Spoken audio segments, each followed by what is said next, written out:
available. I like the Sox. Thank you, my You're a friend. baseball fan. Play baseball. Yeah, baseball fan. I haven't followed as much the last couple of years, though. I need to get back into it. Let's hope we bring it to Portland. That'd be kind of cool. I would like to. Do the numbers add up? Probably not. The stadium looks beautiful, the drawings I've seen, but Yeah. God, can they do that? I don't know. But still, I love the game, though. I think that Oregon would support the heck out of that, especially with the support that we have from the Blazers or the Blazers. That's encouraging. I agree. But 81 home games, 10,000 people a seat. Can we do that? I don't know. That's actually a good question. I think with good marketing and a good team, if you had a bad team now, that might not be. I think the excitement initially would be good for Portland. Yeah, I think it would be. I think it would be. And Portland would needs a shot in the arm like that too. It would be neat. It does actually. That's true. And we kind of need, we need something like that. Well, sorry, that was kind of a good intro to this. But welcome to the Salem Business Journal podcast. We have Eric Means. Yes, with You're right. Eric Means. Awesome. Well, thank you for joining the Salem Business Journal podcast. Well, I want you to introduce yourself since I'm pretty naive to who we're having on, and I want to dive into what you do. And you said volunteer lobbyist is kind of what I grabbed. You got it. Wow. And for both parties and at the Capitol. That's right. Well, that was the cliff notes of what I got in your explanation. So dive deeper into that. I'm a volunteer. I make my living in the computer chip design business. I'm an engineer. Yep. And I'm volunteer for a group called Citizens Climate Lobby. Okay. We are a nonpartisan group that are dedicated to addressing the climate change problem in a very big way. Okay. And we are not aligned with either party. I am a registered Republican in Oregon, and the party, the policies that CCL advocated, the ones that screamed to me as the most common sense and the ones most powerful to deal with the problem than any that I'd ever heard. Yeah. And I could not believe, I've been doing it about 10 years as a volunteer. Sure. And what got me started is I'm an engineer. I believe in numbers. Sure. And I was astonished that my party was totally ignoring this issue, the reality of it. And when I read about the simplicity and power of what CCL was advocating, I just thought, that's so stinking obvious. Surely we can get behind that. But they weren't. And instead, unfortunately, the progressive left, give them credit, they recognized the problem. Unfortunately, the issues, the way they chose to address it, I felt were doomed. I still are doomed. Yeah. And I think, to be honest, this sounds silly. We're here at Dorchester in a Republican convention. And for me to tell this line may sound silly here, but I believe this issue should be owned by the Republicans. I believe this is in our sweet spot. Yeah. And now that sounds crazy when you see some of the people that come to talk to us. Yeah. But because the way to address climate change are things Republicans should jump up and down and pound their fists about. They just don't know it yet. Define climate change to me. The world's climate has changed over billions of years and will continue to change. Yes. But this is called it human caused climate change, where it's changing very rapidly by geologic standards, very rapidly, which in the past, if you are a believer in things like the fossil record, most of the mass extinctions that have lived in the world, in the history of the Earth, have been accompanied by similar climate changes like this. Sure. Life doesn't react so fast to when the climate does, and it's particularly when it's moving fast right now, as it is right now. I'm a wildlife nut. I love the outdoors. Yeah. And I'm out there. That's why I live in Oregon. Yeah. We go fishing and camping and hiking and everywhere. And I value that so much, and skiing, and I just value that so much that the threat of it motivates me. Yeah. So I'm doing this. Yeah. So what is your guys' stand? Like what is the overall stance of where you guys are at on, and what your mission is? If I could we try and live with the political realities of the day. Yeah. So we can't dictate, but ultimately what gets me up in the morning to do this and what drives us is two simple words, and that is price carbon. Okay. You put a price on carbon, and then those two words are the key. If you forget everything about this, you price carbon. Interesting. Which means that wherever carbon enters the economy, whether it's oil coming out of the ground, coal coming out of the ground, a ship unloading it, you put essentially a tax on it. Yeah. And that tax gradually rises every year, and then it's hands off. Yeah. Just hands off. That price gradually rises every year with that gradually increasing price, and you let the market take its course. You don't tell people you got to drive an EV. You don't tell people you can't have gas ranges. You don't tell people what kind of light bulbs they can have.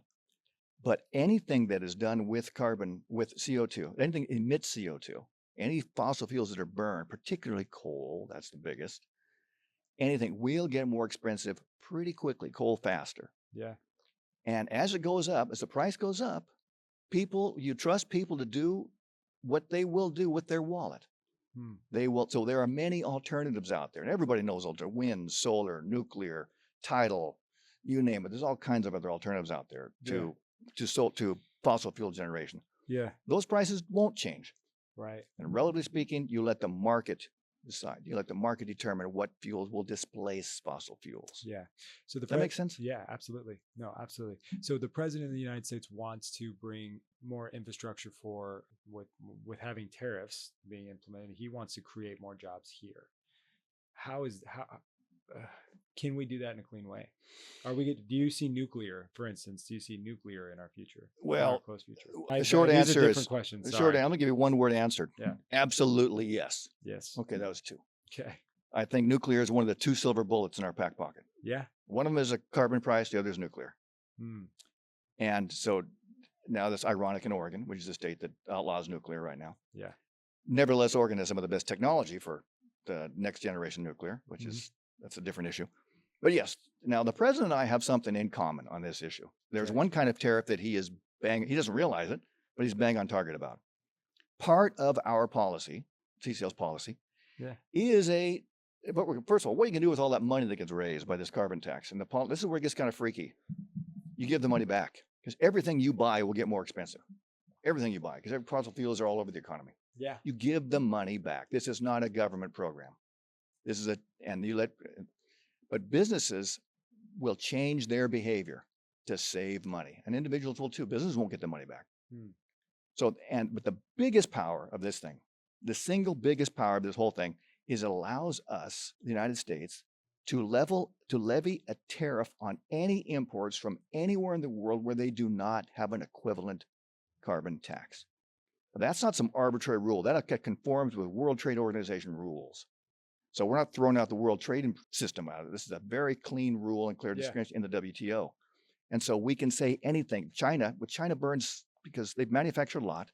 Their manufacturing is driven primarily, their electricity is 3/4 coal powered. Anything we do in the United States almost becomes noise compared to what China, Indonesia, other countries are doing because they burn so much coal. This carbon tax gives us the leverage where we can apply a meaningful and legal significant tariff with real teeth on anything that comes from China. Now, that money that comes from China, that extra tariff goes in, it goes right into back in the pot that goes to every American family. Sure. And now if China, to name them, if they start cleaning up their act and they stop producing with coal, replace it with other forms of power, which they have in a plenty, the tax goes away. Sure. Tariff goes away. Sure.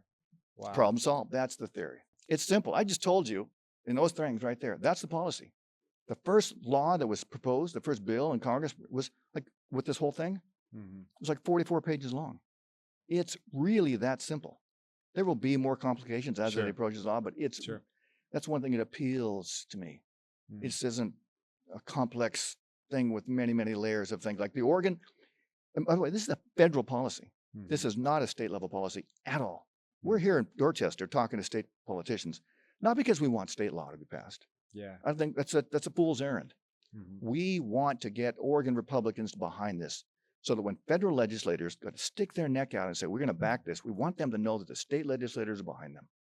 Yeah. That's the reason we're here. So what's been your biggest difficulties in trying to, and then what will be your biggest difficulties in getting it passed? Single biggest issue is that we've got to break the mindset in Republicans, in conservatives that says climate change is a progressive issue, therefore I am against it. Okay. That's it. We break that mindset. They can look at it in a clear light. They can evaluate it on its own merits. Sure. We got a fighting chance. Look at it, but they see climate change and I don't blame them. Progressives have jumped all over this with wacko claims that will go nowhere, wacko policies. Yeah. But we have to break that mindset. And so far, after 10 years of volunteer, I get an F on that. We have totally failed to break that mindset that this is again, climate change is not a progressive issue. I think it is because it's ultimately built on what makes me a Republican. It's built on personal responsibility. Yeah. I drive my car here, I burn the fuel, and I put that CO2 in the gas, in the atmosphere. Yeah. That's me doing it. And I'm not paying a nickel for that CO2 that's up there. It's free to dump my garbage in the atmosphere. Make me, if I'm doing it, by God, I deserve to pay. Don't make the guys, people, my children pay for that. Yeah. It's if I'm doing it, I'm the one who should be paying for it. Mm-hmm. And I find that at the root of being what a conservative is, personal responsibility. Yeah. And when I see Republicans run from that, I think, man, do we got a whole party of snowflakes here? I don't get it.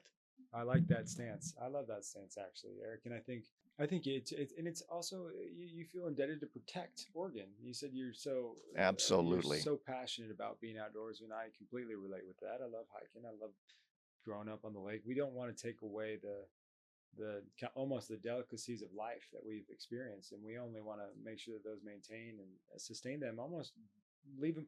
It's like going camping. You want to leave the site better than you left it. That's the exact, and that's the nature of this. And like you said, you spoke pretty openly about yes, climate goes through its own natural changes, right? Just why we have the ice age and the flood, if you believe in the flood and all these different things, but you can also probably instigate it.